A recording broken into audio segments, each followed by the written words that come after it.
გამარჯობათ და ესეც შემდეგი ვიდეო. Როგორც მიხვდით, დღევანდელ ვიდეოში ვისაუბრებ ტანკი კლასიკზე, თუ რა ინფორმაციაა ცნობილი ჩვენთვის დღესდღეობით და ასე შემდეგ. პატარა დისკლეიმერს გავაკეთებ, რომ რაც აქ ამ ვიდეოში ვიტყვი, შეიძლება საომარი ცოტა შეიცვალოს, იმიტომ რომ თამაში ჯერ გამოსული არ არის, ასე რომ შეიძლება რაღაცები გადააკეთონ, შეცვალონ ასე შემდეგ. მაინც რომ გაითვალისწინოთ. ბევრს არ გავაგრძელებ, დავიწყოთ.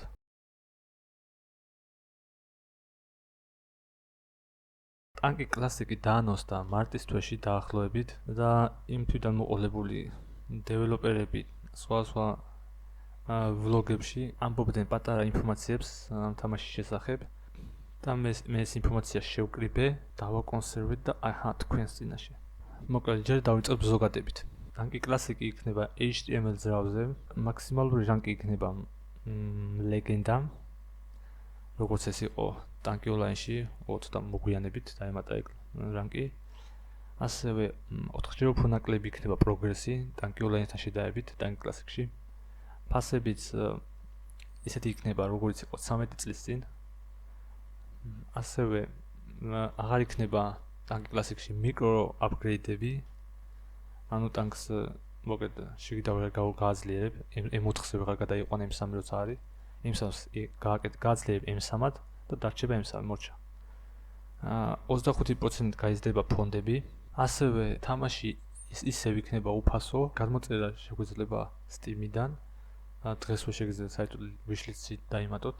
ახლა გადავალ უფრო დეტალებზე, როგორებიცაა მაგალითად მაპები.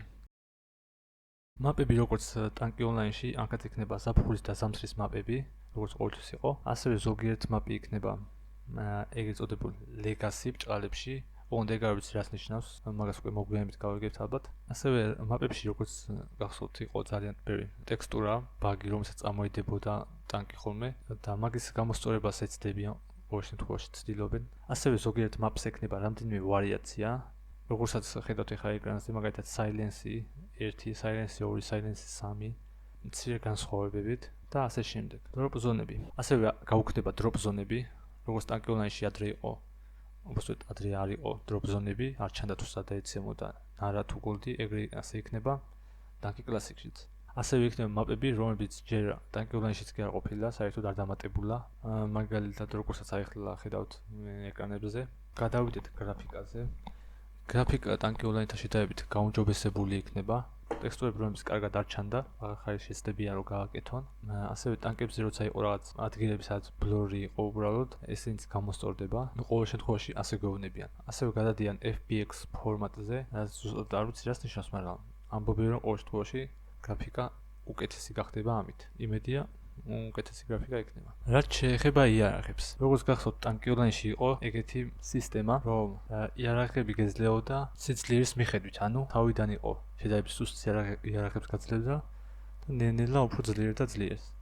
ასეთი სისტემა იქნება ტანკი კლასიკშიც, იქნება generated of equipment, იქნება თაობები, პირველი თაობა, მეორე თაობა, მესამე, მეოთხე და მეხუთე. ანუ ეს რას ნიშნავს? თამაშის დასაწყისში გექნება პირველ თაობაზე წვდომა, პირველ თაობის იარაღებზე, შემდეგ რაც უფრო მაღალ რანკებზე გადახვალ, შემდეგ მოგეცემა უფრო ძლიერი იარაღები. და ასე შემდეგ, რაც უფრო წინ წახვალ რანკებში, მით უფრო საინტერესო რაღაცები გელოდება მოკლედ. პირველ თაობაში როგორც ხედავთ იქნება Smoky, Firebird, Twinsi, Easy და Railgun, მეორე თაობაში Freeze, Ricochet, Thunder, Shaft, Hammer, Vulcan, Striker და მესამე, მეოთხე და მეხუთე თაობები იქნებიან XT, Legacy და Prime. ეხლა რას ნიშნავს XT, Legacy და Prime? ესენი არიან სკინები. სხვა იარაღის სკინები იქნება და ამ სკინებს ექნება თავისი ფუნქციები. რას გულისხმობ ფუნქციებში? აი მაგალითად Smoky XT, რო შევდავთ ჩვეულებრივ Smokes, Smoky XT უფრო სწრაფად გადატენებს ვიდრე ჩვეულებრივ Smoky, ან Smoky Legacy უფრო ძლიერი იქნება ვიდრე ჩვეულებრივ Smoky და ასე შემდეგ. ეს იქნება სხვა იარაღებზე. როგორც იყო აუგმენტები, თუ რაღაც ეგეთები, რასაც ერთხელ აღარ მახსოვსოთ. იარაღებს რო აყენებდი და მაგალითად Hammers რო 5 სროლა ქონდა 3-ის მაგალითად და რაღაც ეგეთები. ტანკი კლასიკში ესენი იქნება სკინებზე. Legacy, XT და Prime. მაგალითად აი როგორც ხედავთ ახლა Prime რედასაც შეუძლია უფრო სწრაფად გადატენვა. ნუ ეს სკინები ტანკებზე ანუ ქვევით ნაწილებზე როგორი მოქმედებს, ეგ უკვე არ ვიცი. ასევე ტანკი კლასიკში დატოვებენ მისიებს, მართალია ტანკი კლასიკი ქვია, მაგრამ რაღაცები რჩება.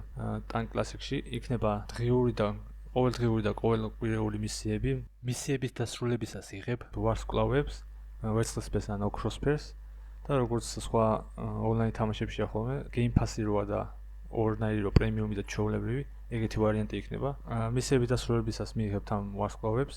თუ პრემიუმი გაქვთ ორი ვარსკვლავს მიიღებთ, ორივეს, ვერცხლისფერსა და ოქროსფერსა, თუ არ გაქვთ პრემიუმი, მარტო ვერცხლისფერს. და ამ დაგროვებული ვარსკვლავებით გადახვალთ ამ Game Pass-ის სხვადასხვა ლეველებზე. ძირითადი რესურსები თავმოყრილია სადაც 40 ლეველის ფარგლებში და დანარჩენი უკვე როგორც თვითონ ამბობენ დამატებითი ბონუსები არის უბრალოდ იმ მოთამაშეებისთვის, რომლებსაც უნდათ რომ გამაქსონ მთლიანი Game Pass-ი. თვის განმავლობაში ჩვეულებრივი ვერცხლის ვარსკვლავიანი მისიებით მიიღებთ სადღაც 17 კონტეინერს, 2600 კრისტალს, 30 ნარევს, მოკლედ, ყველა ნარევს 30 და 1 gold box. ხოლო თუ პრემიუმზე იქნება ნაყიდი ეს ყველაფერი უნდა გამრავლოთ 3-ზე და მოკლედ იქნება. და მთავარი კითხვა, როდის გამოვატანკი კლასიკი? მე მგონი დეველოპერებმა ჯერ არიციან, მაგრამ უწერიათ რომ ამ წელს გამოვა. ასე რომ დეკემბერში ალბათ უწევს. ჩემი ასეთ გამოვა დეკემბერში. დღეისთვის ეს იყო, შევხვდებით მომავალ ვიდეოში. ნახვამდის.